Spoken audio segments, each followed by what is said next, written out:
ND filters are one of the most annoying pieces of gear to deal with, in my opinion. And you know, if you're a videographer or do any kind of video work, that you have to buy some pretty early in your career if you want to have more control over your camera settings as a whole. There's also a ton of other things to consider on a variable ND kit, not just the quality of the NDs. Maybe you're willing to sacrifice a bit of quality in order to gain some convenience, because screw-on NDs will slow you down, and the more classic NDs that slide into a matte box, well, they can just be expensive. Well, NDs in general can be. In the past couple of years, there's been a lot of rethinking, it feels like, in the industry, and innovations on how we can make these more convenient. And so today we're going to talk about this kit that's from H&Y called the EVO series that combines magnets and threads. I think it's a solid option to consider, and we'll be talking about the pros, cons, comparisons, filter options, all the things. Let's get into it. My name's Dustin, your video tour guide, and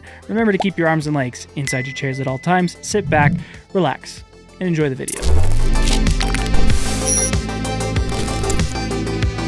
Real quick, I've launched my own website, and I'm offering some digital products like LUTs and custom settings downloads for Lumix cameras. I've got more products in the works, including the possibility of online camera courses on Lumix cameras.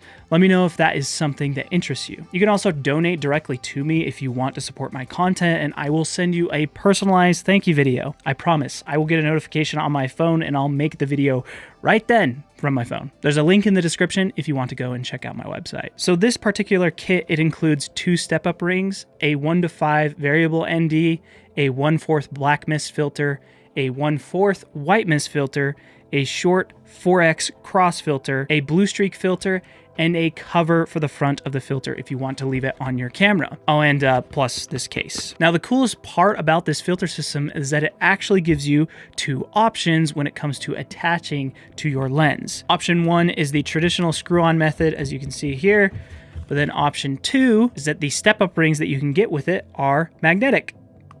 So yeah, you can just slap them on and off super easily. Or you can just screw it on if you don't want to buy the step-up rings for whatever reason. Now, magnetic filters are becoming much more common when it comes to NDs, which I love. I think it's one of the best ways to make NDs more convenient. I do worry sometimes that they may come off if I'm shooting handheld or something like that, or maybe it's rigged up on a car or on a drone or something, I don't know. But so far, that has not happened with these in particular.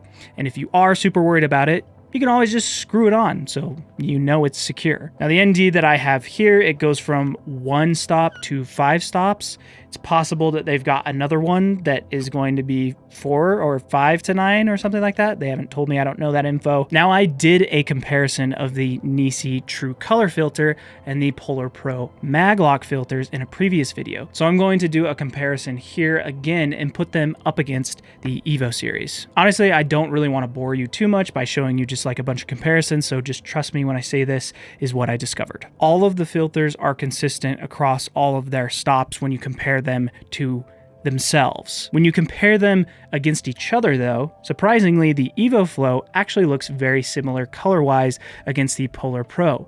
And the NiSi Swift True Color, to me, does have the most consistent colors and contrast when you compare it to no ND. But in regards to the EVO series, or I guess the PolarPro, since we're talking about it, it's not really that big of a deal since color or white balance, whatever, is kind of easy to correct in post-production. Really, the biggest disadvantage to the EVO Flow is it will let you spin the ND past 5 and it'll look like this. Whereas the NiSi and the PolarPro Maglocks do not have this issue. But the next big thing I'm going to talk about, I have to give some context. The simple version of the story is PolarPro and NiSi both sent me those filters in that video where I compared them. I'm very thankful of that, and I always do try to give very accurate and valuable information on any subject or piece of gear that I cover. I kind of got between a little bit of drama, it felt like, between the 2 companies after PolarPro posted a video about the disadvantage with all of these filters that I did not even realize or think of until PolarPro posted that video. PolarPro is also not off the hook here for those who have seen that video and know what I'm talking about. I would show a little bit from that video, but that video is unavailable. And last thing too, I'm not trying to start any drama either. I think this is a valid disadvantage to be aware of with any screw-on variable ND filter. Basically, with screw-on filters, when you screw them on, they will not always consistently screw on the lens to the exact spot you want them to. Take a look as I screw on the EVO Flow filter. You can see the polarization affecting the image in different ways. Now take a look how the image is once it's screwed on all the way. Now, just because this is how it looks screwed on this lens does not mean that it'll look the same on a different lens. It could screw on completely differently, or if you're using a step-up ring, it might screw on completely differently, and it could look like this. Now, I'm not saying there's anything wrong with the filter. I'm just making you aware of it so you know. The way around it, though, on the EVO Flow is to use the magnetic step-up ring, and you can just rotate the ND on the step-up ring however you like. The NiSi will also do the same thing as you screw the ND on, and unfortunately, the only way around this would be to loosen the ND. Now, in this scenario, it did screw on that specific lens into a good spot. I would have to test it on other lenses to see how consistent it is, or you will have to do that to see. Now, with the PolarPro, I found something interesting. If you have the ND on the step-up ring and you screw it on, it actually doesn't affect the polarization. It affects the color. It's very subtle, but I found as it rotates, it almost gets a bit warmer, but it also makes the colors more dull. But then as you screw it on, it also will sometimes look so much better and more natural. And I gotta give credit where it's due. These step-up rings, these Maglock step-up rings, they do a fairly good job at making sure that the ND, when you put it on, lands in a very consistent spot, right? I did some investigating by looking at all the ones I have on my lenses, but is it flawless?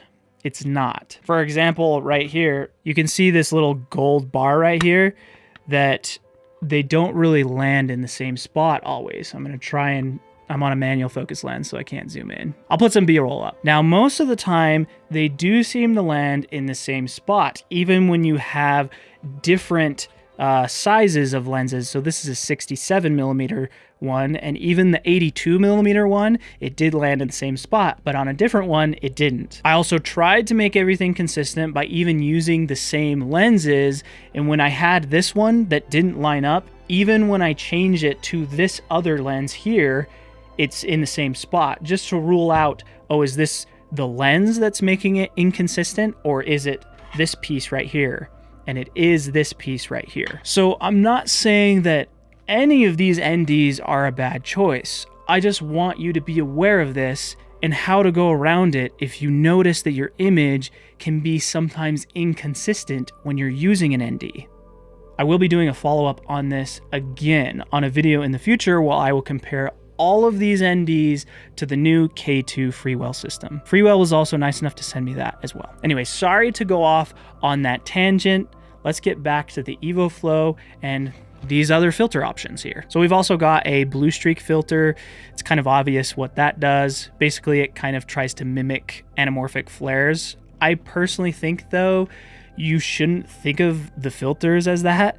It's more of just something that you can play around with and have fun, because to me, it's pretty obvious if you're not using anamorphic lenses. It might be less obvious if there's less lights in the scene, because once there's too many lights, it just gets kind of crazy. The 4X cross is also pretty cool. I definitely think it's something as well that's fun to play around with and just see what kind of looks you can get with this. I kind of had an idea too for like a product shot where there's lights in the background, and if you spin the filter on the magnet, you could make the stars also spin in like the background. That's kind of what I mean when I say like for experimenting, because there's tons of different applications that you could use this, not just like filming people, but try like doing product shots and putting a lot of lights back there and like spinning the filter. Like, I don't know, maybe that scenario, like blue streak filters would look cool, like with a product shot or something. I don't know. Just trying to give you ideas. Now let me show you a comparison though of what the BlackMist filter does against the WhiteMist filter, because I actually didn't even know that these WhiteMist filters existed. There's honestly not a crazy amount of difference to me, and this is just on a few tests that I've done. It just feels like the WhiteMist filter is like a bit softer and not as subtle as the BlackMist filter, but still, it's a fun one to experiment with. If you want to get really crazy too, you can stack the filters on top of each other. This will obviously make you vignette a lot quicker, especially if you're on a wider angle lens, but yeah, it gets kind of wild. Now, as far as the price goes on this, I have no idea. I'm sorry I don't have that info, but it is launching on Kickstarter, so I'll provide a link to that in the description. Or if the Kickstarter is over, I'll put a link to the filters. Overall, I think this is a pretty cool, versatile filter set, and I'm sure there will be more filters available in the future, like maybe like a gold streak. Maybe they already have that, I don't know, and this is just what they sent me, so we'll see. Just to remember to be aware of the whole polarization thing I talked about and how to get around it if you notice it's affecting your image in a negative way. If you enjoyed this video, be sure to hit the subscribe button and the bell button to be notified about future uploads, kind of like the follow-up video I'll be doing with the K2 system from Freewell. Till that video though, happy filming.